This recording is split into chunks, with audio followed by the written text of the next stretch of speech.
Everyone, my topic for today is the Decalogue of Endoscopic Groin Hernia Repair. So now coming on to starting from nowhere, where we didn't have any procedures for any hernia swellings, coming on to open hernia repair, where we had open techniques to repair the inguinal hernia, ventral hernia, etc. Now coming on to the laparoscopic hernia repair, where a telescope was used to repair the ventral hernias and the inguinal hernias. But what is the most dreaded complication of all? The recurrence, which is tension on the suture line in traditional hernia repair, and in preperitoneal repair it is evolution of technique, incomplete dissection, mesh related complication. So how the hernia evolved from Bassini, Scholdi's, Liechtenstein, Stopa, TEP, RTAP, but among all, the learning curve for the laparoscopic hernia repair is the steepest, and showing this are the complications which cause recurrences. Among one, the first can be a missed femoral hernia site medial to the iliac vein, which is often missed and can cause a recurrence.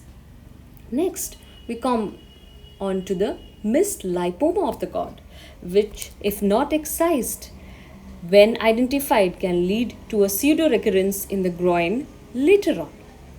Then, now we come on to the missed tail of an indirect sac, which, if doing a peritalization of the cord structures missed, can lead to a recurrence in the future.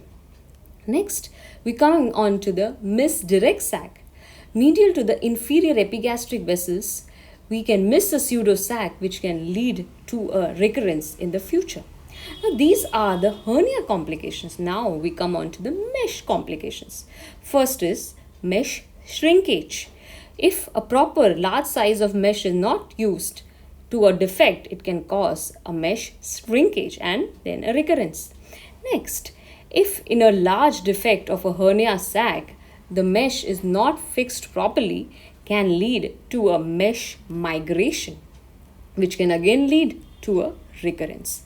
So while conducting various studies in the past, it was noted that the laparoscopic hernia repair, the main cause of the recurrence are the technical errors, which was also documented by various surgeons all over the world.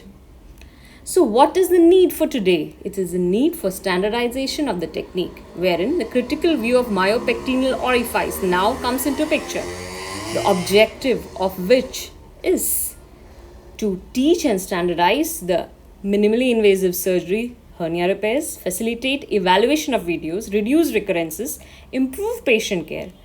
Definition: appropriate exposure of anatomical area that must be attained before placing mesh. Now comes the Decalogue. As Lord gave us the people through Moses the principle of ethics and worship, in the form of Decalogue, Dr. Edward L. Felix and Dr. Jorge Diaz gave us 10 commandments of TAP, inguinal hernia repair. So now this is a short video showing you all the 10 commandments of TAP. So coming on to the first and the most important is the critical view of the myopectineal orifice, which defines all the steps. Step 1 is Cooper's ligament, identification of this white and the glistening structure as you see in front is very important. Step 2 is 2 centimeters below the pubic symphysis you are supposed to dissect, so that while medial placement of the mesh can be done and a recurrence can be avoided. Now coming on to the step 3, which is looking out for a femoral hernia. As I told before, medial to the iliac vein is a femoral hernia. Step 4, look for a direct sac.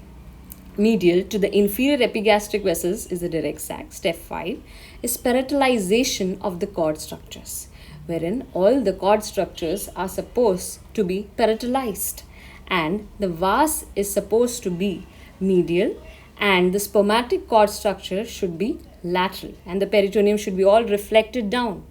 Step 6 is to identify a lipoma of the inguinal canal, which if not excised properly can lead to a recurrence. Step 7 is inferior reflection of the peritoneum and identification of the indirect sac, which has to be done in order to avoid a recurrence in that area. As far as 5 centimeter, the peritoneum should be reflected down so that the vas should not be touched. It should be medial, spermatic cord structures lateral. See the triangle of doom in the picture now. Coming on step 8, lateral exposure up to the ASIS. As far as possible laterally, you should dissect so that the extent should be the ASIS. You can go above 2 centimeters of the ASIS for a good mesh coverage. Now, coming on to the step 9, placement of the mesh. The dictum is the center of the mesh should be the center of the defect, so that both in direct and indirect hernias, the mesh has to be placed like that. Step 10 is obviously the optional fixation of mesh. In case of a defect which is medial to the direct hernia, which cannot be dealt with, it has to be fixed with a tacker or a suture. So now these are the TEP 10 commandments which I have shown in my video, and now I would like you to introduce our retrospective study, which is our institution experience over the years 2014 to 2018. We studied 76 patients with hernias over a period of 5 years. Mean operative time was 38 plus or minus 5 minutes. Hernia types were indirect, direct, and combined, which were all groin hernias. And there were right, which were 34, and there were left hernias, which were 42. Then coming on to the surgical site occurrences, which was 1 seroma, whereas wound adhesion, surgical site infection and recurrences were none at all. So now this diagram shows the 10 steps of hernia in a short form, which should be included on all our operative steps and documented, so that this a healthy herniogram leads to a healthy hernia surgery. Thank you all for being patient with me, and good day.